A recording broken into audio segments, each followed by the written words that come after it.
I simply wanted fish on my private lake, but Ivy Wells from the HOA came in and fined me $5,000 for community infractions. This was not some little annoyance.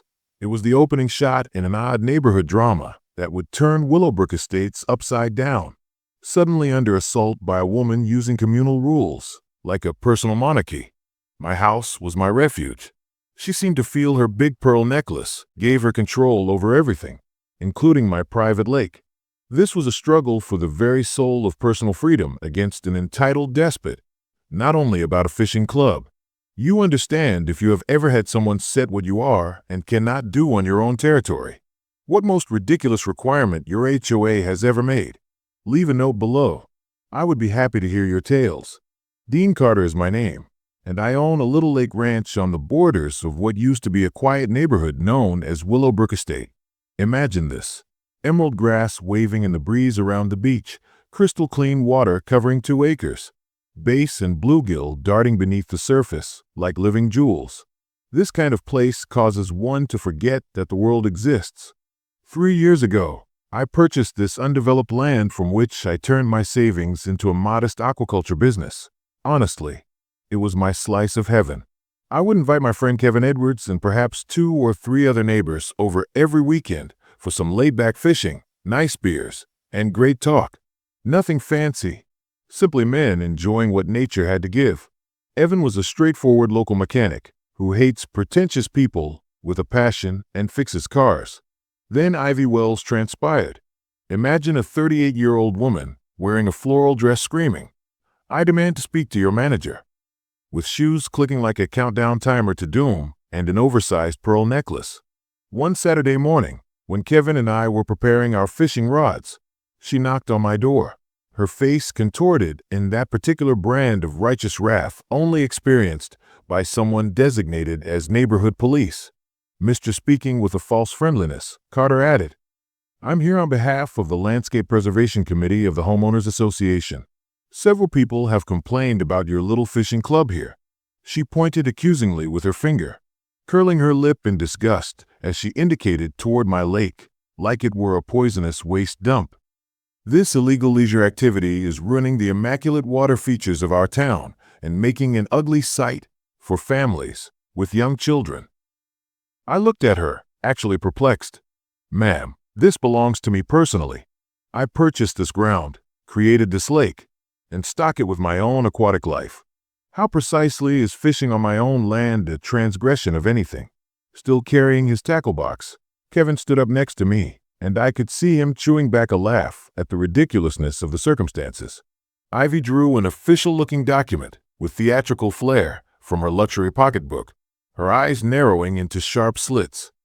"Based on Section 12E of our community rules, the Landscape Committee must first approve any action affecting the visual or environmental integrity of our area." The words "fishing camp" came out of her mouth like she was describing a meth lab.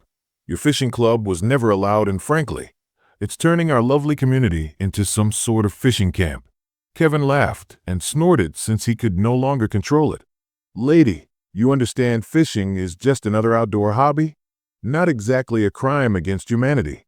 Ivy's face turned 3 tones redder, and she pushed the paper at me with just enough force to generate a little breeze. My mouth fell as I looked at the official notice of violation and penalties. $5,000 payable within 30 days. We will be compelled to seek legal action to safeguard the interests of our community. $5,000 on my own land for fishing? The ridiculousness struck me like a physical blow. But Ivy was not done with her reign of terror. She started what she termed her clean lake, beautiful neighborhood campaign with military precision over the next few days. She went door to door throughout the entire community, spinning a story about how my little fishing club was somehow endangering children and destroying property values. She printed glossy flyers featuring stock photos of pristine lakes and families with children, with bold text reading, "Protect our kids' safe swimming areas. Stop unauthorized fishing activity." Without authorization, the woman dared to put "No fishing community waters" signs on my lake, on my land. She simply gave a phony smile and replied, "I'm protecting what's best for everyone, Dean." When I asked her about the illegal signage, "You would understand if you valued your neighbors more than your pastime," Her speech had a condescending quality that causes your skin to crawl. Kevin shook his head and said things under his breath that most likely wouldn't be appropriate for polite company as he watched the entire incident from my porch. Sitting on my veranda that evening, I watched the moonlight dance over the lake like scattered diamonds. Kevin promised to assist me combat this absurd scenario when he returned home, but he could not. I grew more dubious the more I considered Ivy's forceful methods. This went beyond fishing these days. Something felt off, as though this narrative transcended environmental issues. Pulling up my laptop, I dug into HOA rules, property rights, and community bylaws. I damned well make sure I knew the rules of the game better than she did if Ivy wanted to play hardball with legal documentation. What I discovered made my wrath boil even more than her outrageous fine. My acreage was categorized as private agricultural property according to the original HOA charter and my property deed, and it was especially off limits for community supervision as long as I kept it under proper use. Ivy's fine was absolutely invalid based on laws that didn't even relate to my property. Not only ludicrous. Feeling that familiar surge of will when someone attempts to demolish you and you discover you have more fight in you than they planned for. I tightened my hands. I murmured to myself with a grimace as I watched the fish cause ripples in the moonlight. Game on, Ivy. You are not sure what you just started. Along with an official letter rejecting their false punishment, I marched into the HOA office the next morning, carrying my research printed out and ordered in a tidy folder. I requested the receptionist to make sure Ivy personally got the paperwork and presented it to her. 3 hours later, my phone called with that sharp, angry tone at a way of identifying the caller. Mr. Ivy's voice was ice cold. I see you're choosing to be tough about this predicament. Good. 10,000. Your fine for ongoing infractions and noncompliance with community standards is $10,000. I dropped the phone near here. For what purpose? Demand was what I wanted. Unauthorized commercial fishing activities, she answered coolly. That was absolutely useless. Nobody had ever paid me $1 for anything connected to the lake, but I could tell Ivy was intensifying this fight, whether I wanted one or not. I hung up and called Kevin right away, who listened to my review with progressively vibrant comments about Ivy's character. That afternoon, Kevin arrived over with Claire Harris, someone I had never encountered before, but who instantly struck me with her professional manner. "Dean, this lady's lost her mind," he began. "But I know someone who might be able to help us figure out what she's really up to." Working for the County Environmental Services Department, Claire was a thin 30-year-old lady sporting the conventional gray uniform with her brown hair put up in a sensible ponytail. She has the kind of deliberate, serious demeanor that instantly inspired faith in her judgment. Pulling a packet from her trunk, she continued, "Kevin told me about your situation." "What do you mean you've dealt with her before?" "Ivy Wells has a pattern of using HOA rules to intimidate people who get in her way," I inquired. Claire's demeanor soured just a little. She tried to get me to approve a tennis court project in an area that should have been protected wetland right close to this lake last year. She made some quite nasty threats regarding my employment security after I denied the permission based on environmental rules. The pieces were beginning to fit. Ivy had particular aims for development around my lake. Not only was she a control freak, Claire went on, but you might not realize that would be helpful. Your land becomes covered by state environmental law if you register it as a private wildlife conservation area. The HOA cannot touch you. "Tell me more about this conservation area registration," I said. Claire laid papers on my kitchen table and thoroughly described the procedure. "Your land offers habitat for nearby wildlife. You have natural vegetation around the shoreline, and you are already preserving native fish species. With some changes, perhaps some native plant restoration and appropriate signage, you might be qualified for protected status.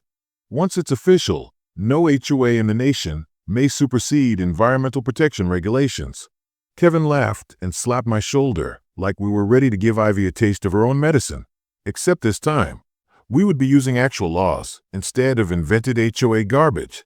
I plunged myself determinedly into the application process for wildlife conservation throughout the following week. I hired a botanist to check the natural vegetation, recorded every kind of fish in my lake, and cataloged the birds nesting in the nearby trees. Claire guided me through the paperwork, and I started improving by adding more native grasses, building erosion barriers, and setting up discrete trail cameras to track wildlife activity and record natural behaviors for my use in conservation. The trail cameras proved to be far more helpful than first thought. While looking over footage to record animal trends on Thursday evening, I came upon something that made me laugh out loud with delight. Clearly violating and trampling plants I had expressly indicated as restoration zones, Ivy Wells was walking across the protected wetland region near my lake in her outrageous shoes and designer clothing. Apparently aiming to undermine my conservation efforts, she was dragging my native plant markers and dumping them in a bag. The timing revealed she had spent over an hour carefully undoing restoration efforts. I grinned and kept that video file. Ivy had just given me exactly the proof I required to show she was the actual hazard to the neighborhood ecosystem. Friday morning saw still another escalation when Ivy uploaded a video captured from my property without permission on the neighborhood chat group, showing me capturing and releasing fish, but editing out the portion where I put them back. The video claimed I was overfishing and ruining the ecosystem. As more neighbors began to criticize my behavior, I saw my support in the community fall apart under her false information campaign. But I posted my own video to the neighborhood group, crystal clear film of her trespassing on protected restoration zones, replete with timestamps demonstrating exactly when and where she had been illegally harming environmental restoration work. Ivy was unaware of this yet. Funny how someone so focused on environmental conservation would not object to trampling threatened marsh vegetation. I scribbled. The answer was instantaneous and forceful.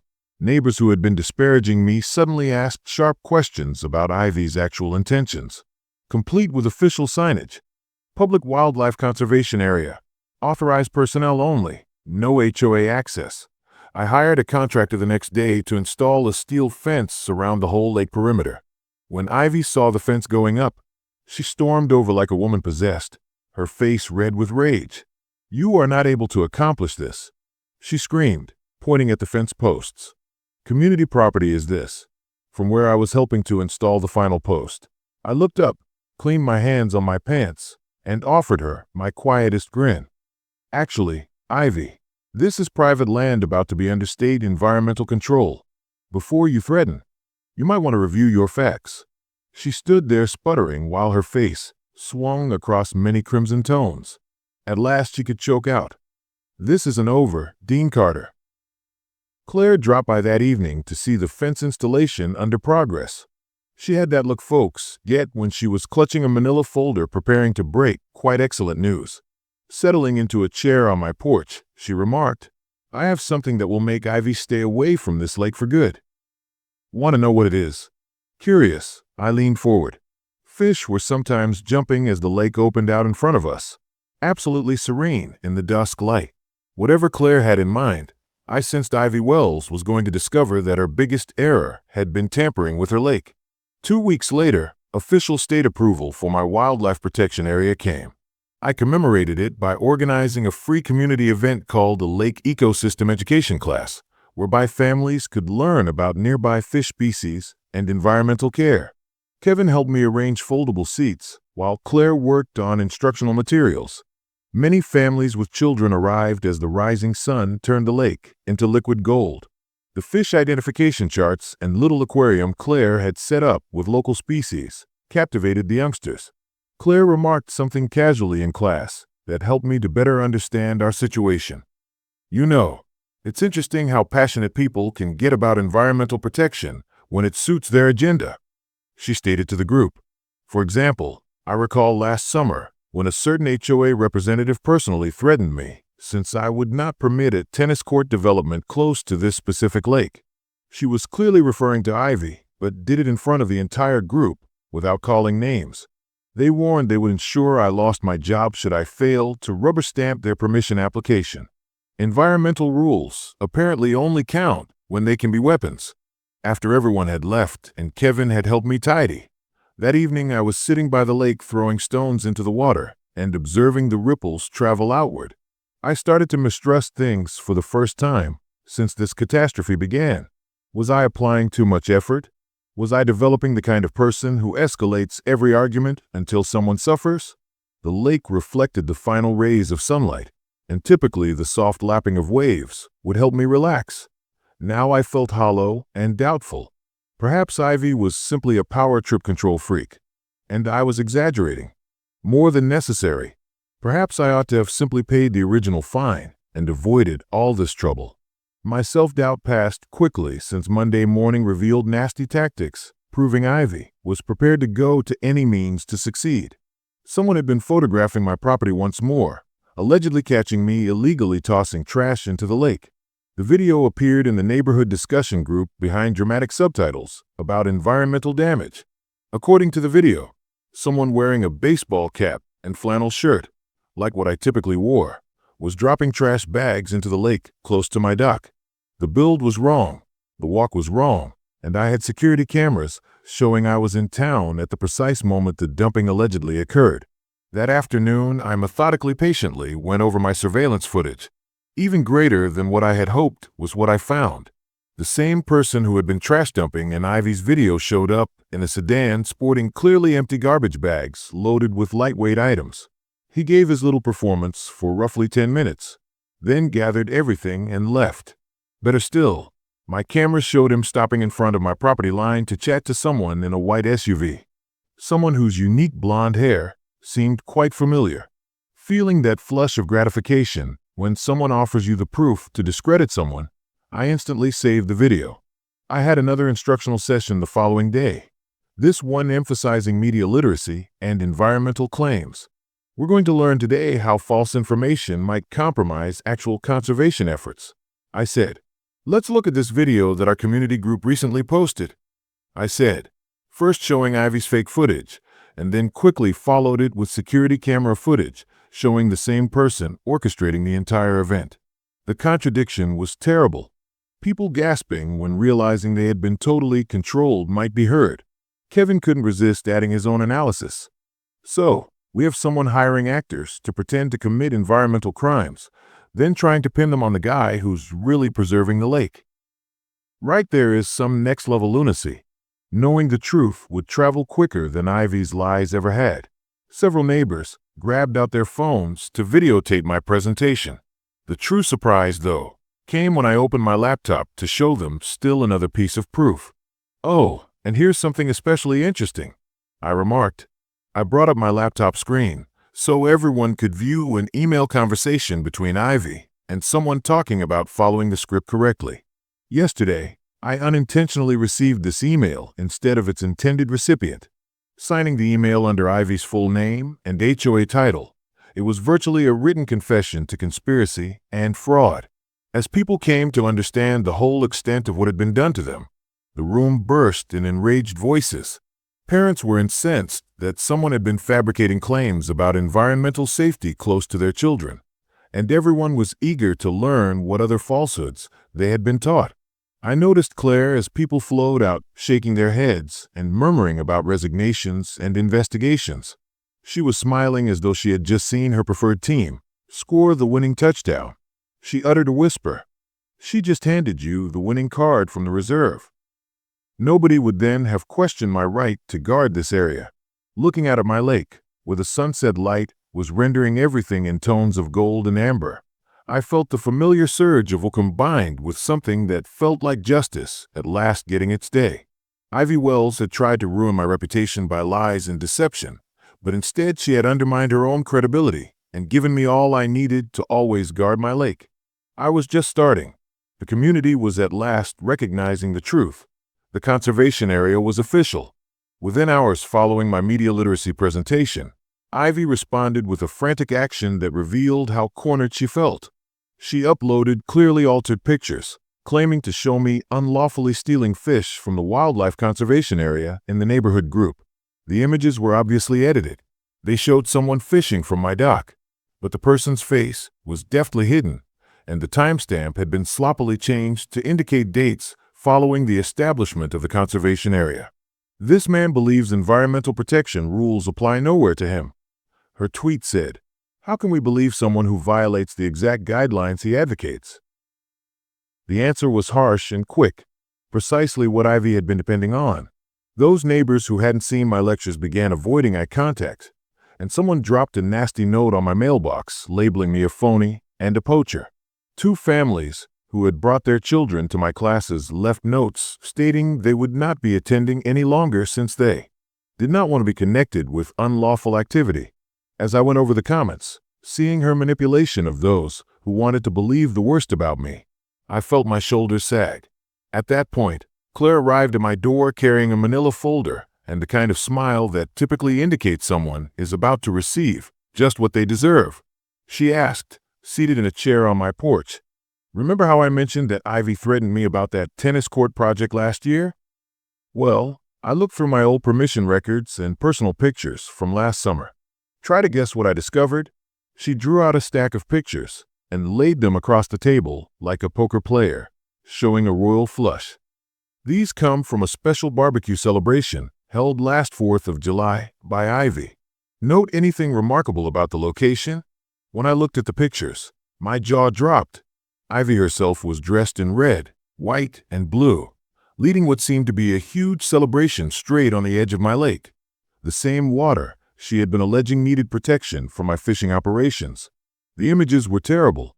At least 30 people gathered around tables set up straight on the shoreline, with a big barbecue grill placed perhaps 10 feet from the water's edge, where any spills would flow straight into the ecology. Coolers were strewn around, children running over the shallow water unattended, and what seemed like many cases worth of beer bottles and food items. Claire pointed out several elements that highlighted the glaring hypocrisy. Turning through the images, I said, "This is amazing." She held a large illegal party on the exact location she claims needs fishing protection. One picture clearly shows someone emptying charcoal ash close to the edge of the lake. In another, young people were throwing a football straight over the lake without thinking about the life below. "It gets even better," Claire added, gesturing to a particularly negative photo. "See this? Now part of your protected wetland restoration area is a hibachi grill positioned exactly on grass. And this one shows someone's dog acting naturally 5 feet from the waterline." Ivy had violated roughly 6 distinct rules in one afternoon while having the time of her life.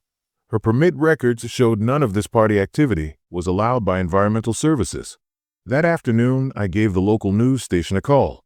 "Hi there, this is Dean Carter from Willowbrook Estates. I think your visitors would find great interest in my account of environmental hypocrisy and HOA abuse." When I showed the reporter who came up the pictures of Ivy's celebration along with the records of her campaign against my fishing operations, she was obviously fascinated. Her eyes went bright as she realized how different Ivy's public environmental posture was from her private party actions. Thus, the same person fining you for fishing is throwing illegal barbecues on protected wetlands. Ivy was not done fighting dirty, though. Someone came onto my property that very evening and tried to remove the endangered fish species "Do Not Disturb" signs I had placed around the lake's spawning sites. The entire affair was seen on my security cameras. A man in black clothes methodically dragging signs and tossing them into a pickup truck. Although the person took great effort to keep their face hidden from the cameras, they made one important error. Their hood dropped back just enough to expose characteristic white blonde hair and a profile I had been staring at for months when the vandal stooped to pull up the last sign. Right away, I saved the video and forwarded it to Claire. Who else is still working to compromise the conservation area? When I woke up the following morning, state environmental agents were on my land looking at claims of illegal changes to protected habitat that clearly had been reported in by Ivy as reprisal. Walking out to meet them with my permits and laptop filled with security footage, I showed them the footage of someone dismantling official conservation signs. "Gentlemen, I think you're going to want to see something," I stated. Twice seeing the video, the top agent shook his head with professional contempt. "Sir, changing environmental protection signage violates federal law severely. This individual is someone you know." I grimaced and stared at the frozen frame brightly lit by my security lighting. "I have a fairly good idea, and I think you would also want to look at her other interests." Friday night's news program was everything I had hoped for in highlighting Ivy's environmental hypocrisy. Beautiful images of my lake at sunrise, fish jumping, launched the narrative as I discussed how the protection area safeguards nearby species. It then moved to pictures from Ivy's barbecue party, with a reporter detailing how the same individual advocating environmental protection had thrown an illegal party, violating several conservation laws. The section had interviews with neighbors who had seen her deceptive strategies, and it concluded with security camera footage of the sign tampering event.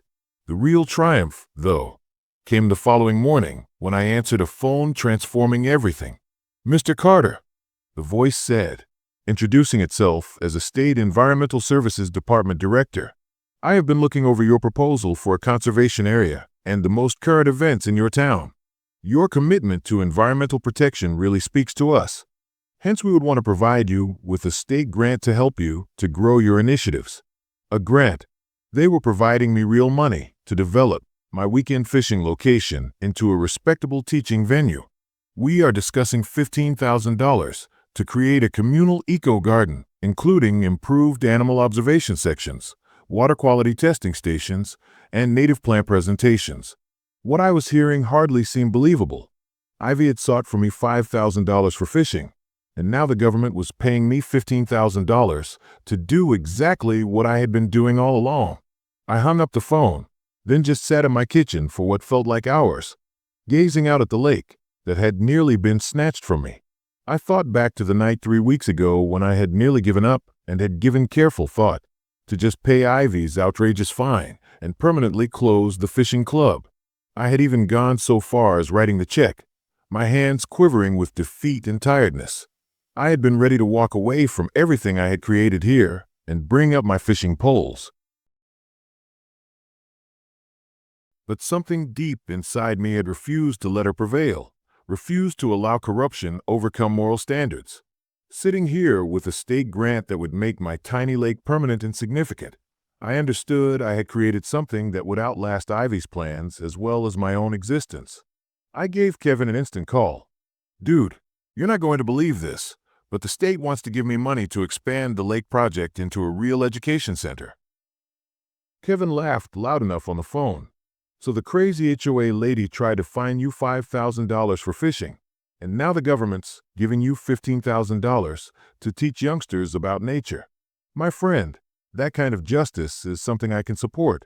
Planning the extension with great enthusiasm, I drew out strolling paths, instructional stations, and a small amphitheater for bigger groups during that weekend.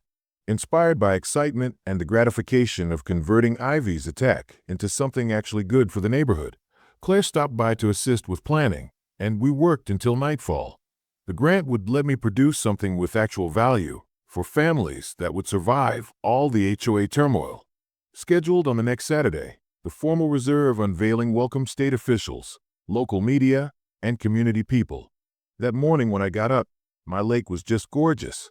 Mirror serene, the river reflected fluffy white clouds like those in a nature video. The dawn light made everything golden, and fish were jumping close to the shore as though they knew they would soon be famous. By 10 o'clock, we had roughly 50 people gathered around the lake. Families with curious young children, local politicians, the TV crew, and even some neighbors who had first backed Ivy's campaign but were now witnessing the effects of the actual conservation effort. Rising in front of the group, I looked out at expressions ranging from inquisitive to supportive to somewhat ashamed, and experienced a flash of pure delight. 6 months ago, I started projecting my voice clearly. Someone tried to fine me $5,000 for fishing on my own property. Thanks to environmental protection rules and this incredible community, today we are opening a state-funded conservation education center benefiting families for decades. The audience burst in cheers that appeared to sweep across the lake. I was given an official plaque by the state environmental director identifying my property as a community wildlife conservation partnership. Families thrilled about bringing their children to learn about the surroundings were interviewed for the local news. With magnifying glasses Claire had brought, children were already investigating the shore, finding small fish in the shallows, and marveling at damselflies gliding over the surface of the sea. Kevin posted a sign saying, "HO Wildlife Welcome," near the door, and the audience applauded once more. The finest moment, though, came when I saw a white SUV I knew parked across the street. Someone seated in the driver's seat observing the celebration from a distance. Though I had a very good notion who it was, I couldn't see clearly through the tinted glass. I made sure my voice was loud enough to carry across the street during my address, thanking the community for their support despite all the drama created. This conservation area shows that amazing things can happen for everyone engaged when people cooperate to preserve the environment instead of using environmental concerns as weapons against their neighbors.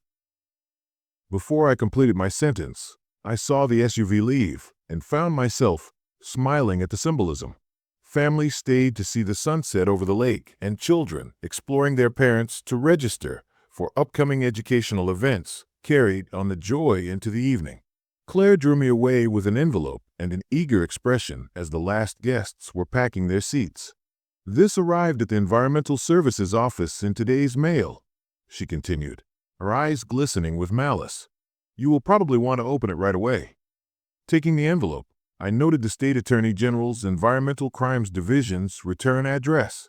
Inside, I found a note that caused my cheeks to hurt so broadly I started to smile. Based on information gathered by worried residents and security footage, the state was formally looking at Ivy Wells for several environmental protection legislation infractions. Watching the last rays of sunlight dance across my perfectly protected lake, while justice finally started to catch up with someone who thought rules were simply recommendations. Looks like Ivy's about to find out that messing with conservation areas carries some serious legal consequences, I said. The inquiry progressed more quickly than I had anticipated, with the kind of efficiency resulting from unambiguous evidence. 2 weeks later, I got a call from the Environmental Crimes Unit requesting more proof. I presented everything: copies of all the bogus fines, surveillance footage, pictures of Claire from Ivy's barbecue party, documentation of the fake video incident, and a chronology displaying the trend of growing unlawful activity. The investigator went over everything with exacting methodical accuracy. Leaning back in his chair, the investigator added, "Mr. Carter, in 15 years of investigating environmental violations, I've rarely seen someone thoroughly document their own crimes." As it happened, Ivy had committed a critical error that sealed her doom. She had used her official HOA email account, the same account that automatically generated legal disclaimers and digital signatures on every outgoing message, when she emailed directions on staging the garbage dumping video to her hired volunteer. Her email footer included not only her name and title, but also a legal statement attesting to her responsibility for all correspondence emanating from that account. She made a court confession admitting to conspiracy to conduct environmental fraud, and she did it using official HOA resources, basically satisfactorily explaining. The actual shock, though, came when the investigator showed me what their cybersecurity staff had found. Pulling a folder on his laptop, he added, "Your Miss Wells apparently isn't very good with computer security." She typed Ivy Rules 2023 for everything using the same password.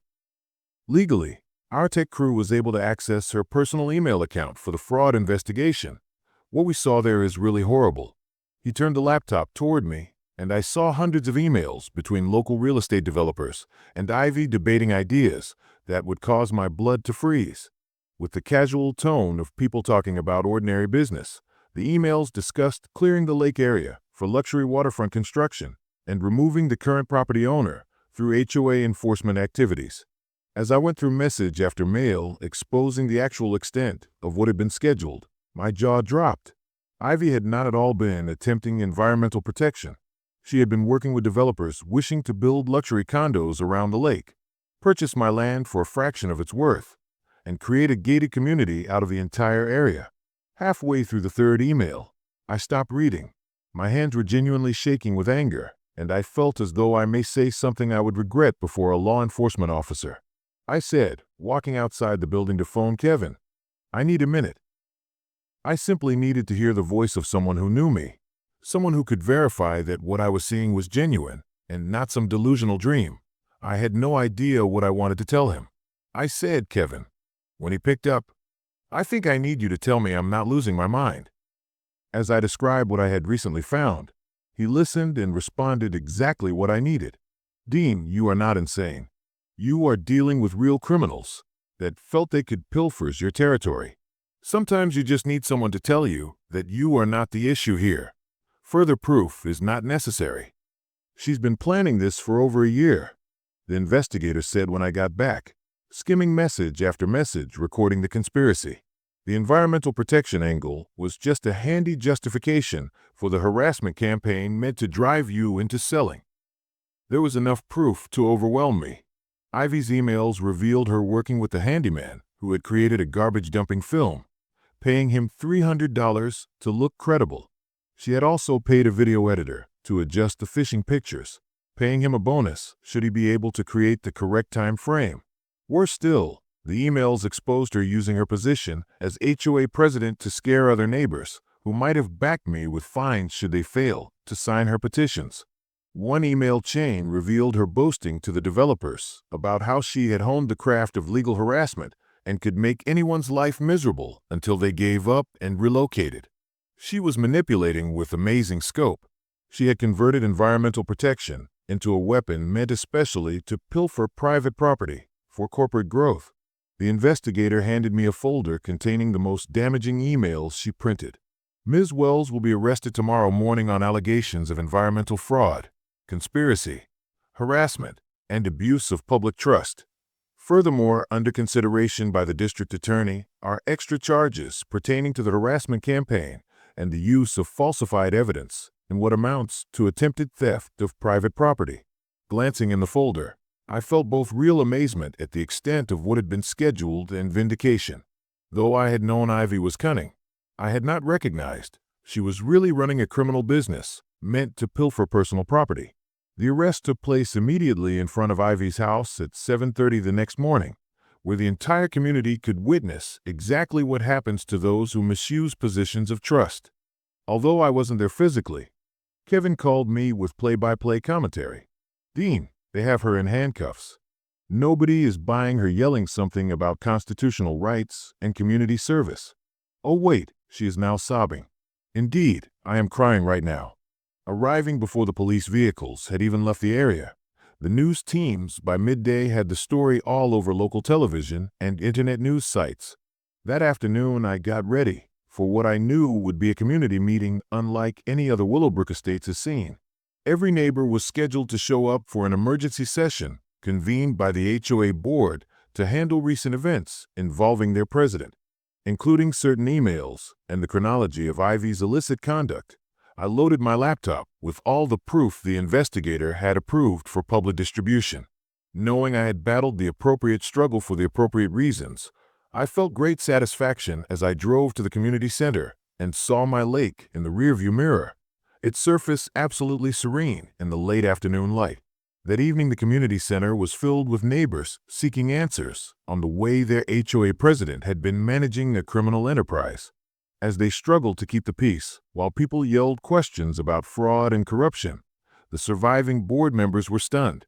Watching faces ranging from ashamed to angry to truly remorseful, I set up my laptop and waited for my chance to talk. The room darkened when the board secretary called my name. "Ladies and gentlemen, 6 months ago your HOA president wanted to fine me $5,000 for fishing on my own property. That same person was arrested today for environmental fraud, conspiracy, and trying to seize private land for business use." I clicked to view Ivy's harassment campaign's chronology on her first slide, along with her private emails to developers. What I'm about to show you is how one person's greed nearly destroyed our community. I meticulously went over the facts, including the real estate development plan, manufactured films, false penalties, and intimidation techniques. People gasped and murmured violently with every disclosure. Someone exclaimed, "She should be in prison," when I showed them the email where Ivy boasted about honing legal harassment. I clicked to show my last slide and grinned. She really might spend up to 10 years in federal prison. The answer came straightforward and cathartic. People felt bad for believing lies from Ivy. Parents praised me for safeguarding the lake, and locals related their own tales of being threatened by bogus HOA warnings. Kevin moved to have any board member who had backed Ivy's actions sentences removed, and the vote was unanimous. The board declared they will go over all fines paid under Ivy's direction and provide complete reimbursements for erroneous offenses. The court decided legally rather fast. 3 weeks later, I got word. Ivy Wells was permanently banned from HOA leadership statewide, paid fines of $15,000, entered a guilty plea to all counts, and underwent 10 years probation. She also had to offer complete apologies to every person she harassed. Additionally, under investigation were the real estate developers on allegations of fraud and collusion. 3 months later, Ivy silently left. A young couple with twins bought her house and were delighted to be close to a nature preservation area. With the grant money, I added an outdoor classroom, butterfly gardens, and bird observation stations to augment my educational offerings. Kevin built benches surrounding the lake, while Claire set up monthly volunteer days for native plantings and path maintenance. Under formal state accreditation and catch-and-release policies, the fishing club reopened as a conservation education angling program. Learning alongside parents and grandparents, children created multi-generational events fostering strong ties to their community. Families flocked to fish, research insects, or just enjoy the serenity of a preserved natural area every weekend. Other neighborhoods experiencing HOA abuse began calling me for guidance on how to counter harassment and intimidation. Every narrative started with power-hungry board members arming themselves with policies. My answer was always the same. Never let convenience compromise property rights. Document everything. Know your rights. Got a lake? I would giggle and then tell them, I have an idea. I still sit on my dock with a fishing rod and drink on quiet evenings, watching sunsets over the sea while bass swim and herons hunt through cattails. Kevin usually comes along, and we will chat for hours as our lines wander. Occasionally, Claire visits after work to count nesting boxes in the flourishing habitat we have constructed together or check on native plants. Ivy sought to ruin the nice, quiet life she knew, but she also helped produce something greater. Seeing kids explore outdoors for the first time is the highlight. A 6-year-old got her first bluegill last weekend and showed everyone before releasing it gently. Her grandfather claimed it was the same species he discovered 70 years before, and he found the generational connection made all the conflicts worthy. Everyone who cherishes and preserves this lake understands that some things are more important than property values and commercial development deals. Families are getting ready for yet another evening of fishing and teaching as I finish this tale. Kevin assists a young person in untangling a line, while Claire describes dragonfly life cycles to enthralled young people. The conservation signs proudly designate this area as permanently under protection from the avarice ivy stands for. She believed she could weaponize environmental preservation to pilfer's property, but she instead helped produce something quite lovely and enduring. Sometimes justice changes everything it comes into touch, leaving the planet improved over before. There is nothing in my lake. I live in a stronger community, and I am not finished yet. Fighting for what is right results in something worth preserving for next generations, not only in success.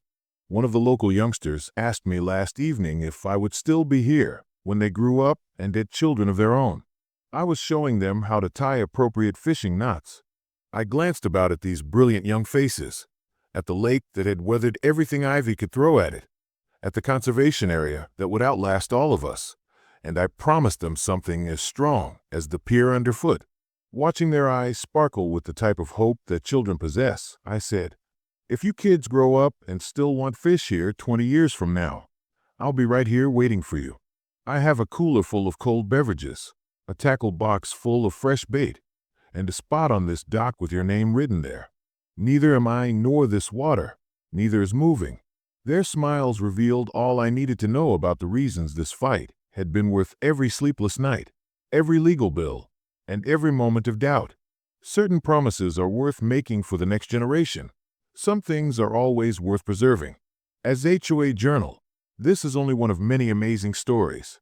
See the following video to catch more. We promise it to be even more crazy.